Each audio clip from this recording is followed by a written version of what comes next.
hope you've been well. Thank you so much for joining me today. So today I'm going to be doing my July wrap up and my August plans, and these mostly relate to kind of reading and writing. I haven't done as much reading or writing as I kind of wanted to over the last month. It's for a few different reasons, a bit of work, bit of I record on my phone, and I really wanted to get like an external mic just to hopefully make it sound better. I do have that now, so I'm hoping this is a bit clearer of a video than it has been previously, and I'll go into that a little bit briefly in case you're also thinking about getting an external mic and you use a phone, because it's been a bit of a learning curve, to be honest, but it's alright. I think we're there now. I will definitely know when I'm editing this video, so we'll see. And yeah, I think the biggest thing is just making sure to like if you're kind of feeling a bit behind or like, oh, I haven't done as much, is just kind of keep going.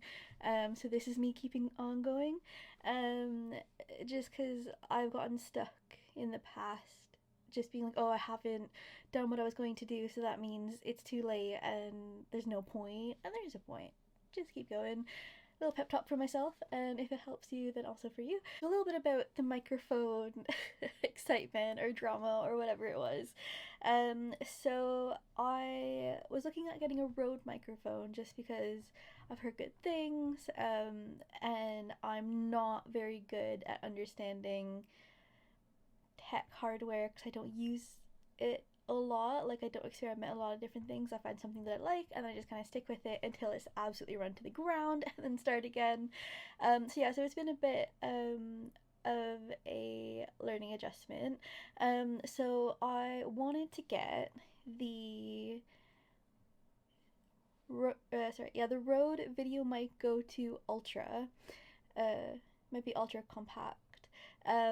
Because it has like a USB-C, and basically you just plug it in, your phone's like, hey, I will use this mic now, and then great. So what I bought was the Rode Video Micro 2 Ultra Compact. They're very different. They have very different connectors. With the first one, or like with the Video Micro 2 Ultra Compact, it doesn't have a USB connector, so you have to use like an audio connector, so you can use it with a camera or a phone that has an audio connector. My phone doesn't have one, so I've had to return that, and then I've bought now the Go one, which is what I'm using now. But I'm in like a really lucky position in that my partner, he studied sound engineering, so he has a microphone, so we tried recording like having a play with it, and it's a mono microphone, which is what mine is now, the Rode one. I'm not gonna go into too much detail because I don't really understand it, but essentially when I recorded, and if I listen to it back on like headphones, it only went into like the left ear, which obviously, if anybody's listening to it with just headphones, that'd be really annoying, like when it's on YouTube and stuff. So I didn't want that. So like we spent honestly like an entire evening trying to figure it out. We're like, could we put it into GarageBand? That didn't work. I was like, maybe I should get like Final Cut Pro just to see if that works, because you can get it as like a subscription on your iPad. My iPad's too old to use it. Yeah, we were trying like loads of different things, couldn't figure it out. Kind of as we were going to bed last night, I was like, I wonder if I went into like, so basically I was trying to pull the audio file itself out, because you can't do it on the iMovie app, which is what I use to edit. I wonder if I go into the original recording, if I can pull that audio out, figure out how to convert it in GarageBand, and then put it back into, like, upload it as audio into iMovie and delete just the one. And yeah, there's just an option to change it to studio if you go back into your camera roll, so, which was great, but Google did not tell me that. So yeah, so it was a bit of excitement, and hopefully if you're thinking about doing kind of an external mic on an iPhone, that has helped at all. If you do have any questions about like with the caveat that I'm not a techie person, but if you want kind of more information about my workaround, I'm happy to share. It could have just been me just not understanding, and it might be a really easy thing.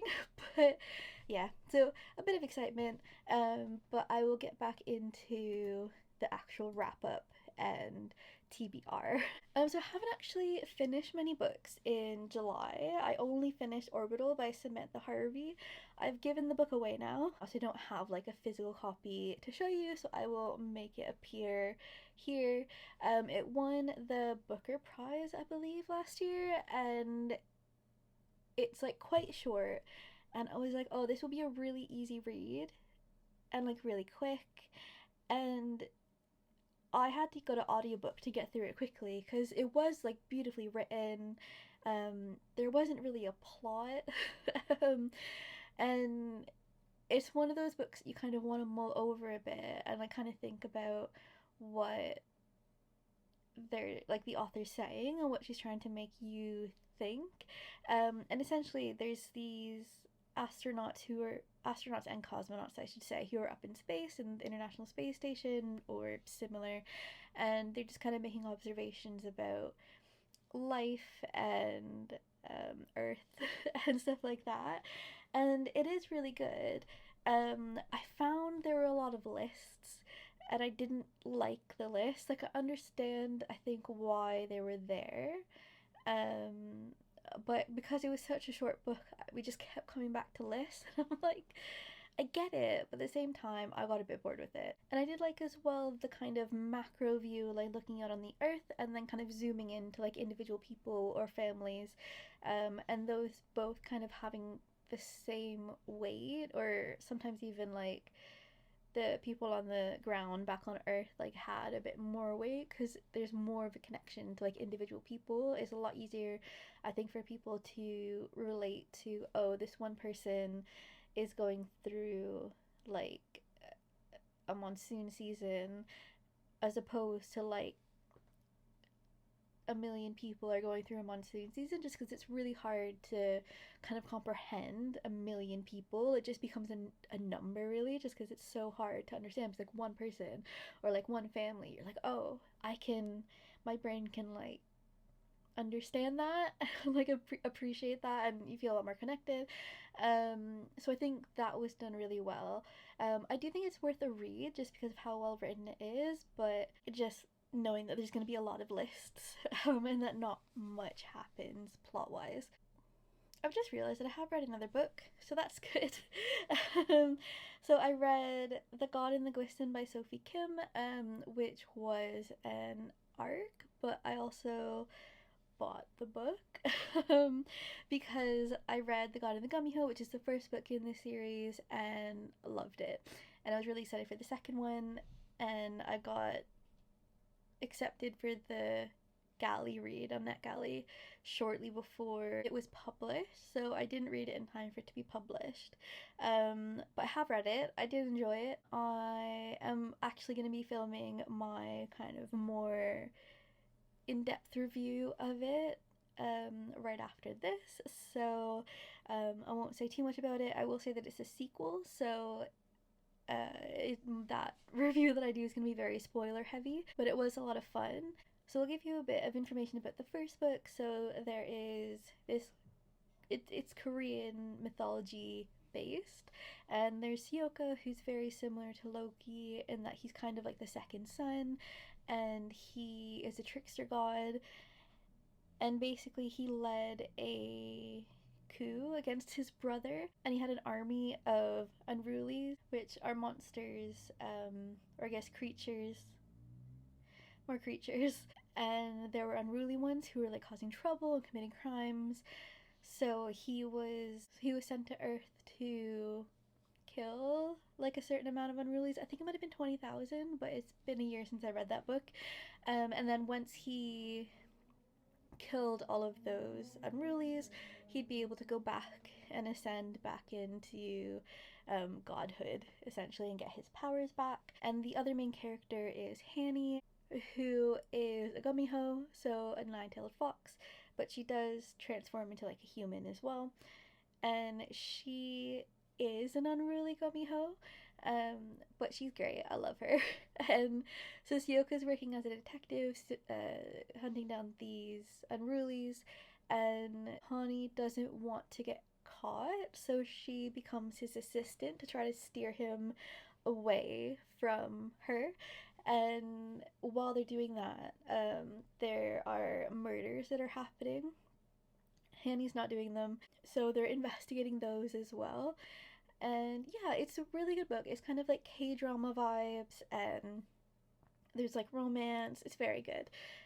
If you like that kind of genre, I say it's a lot of fun. It's a good like detective-y kind of romancy book.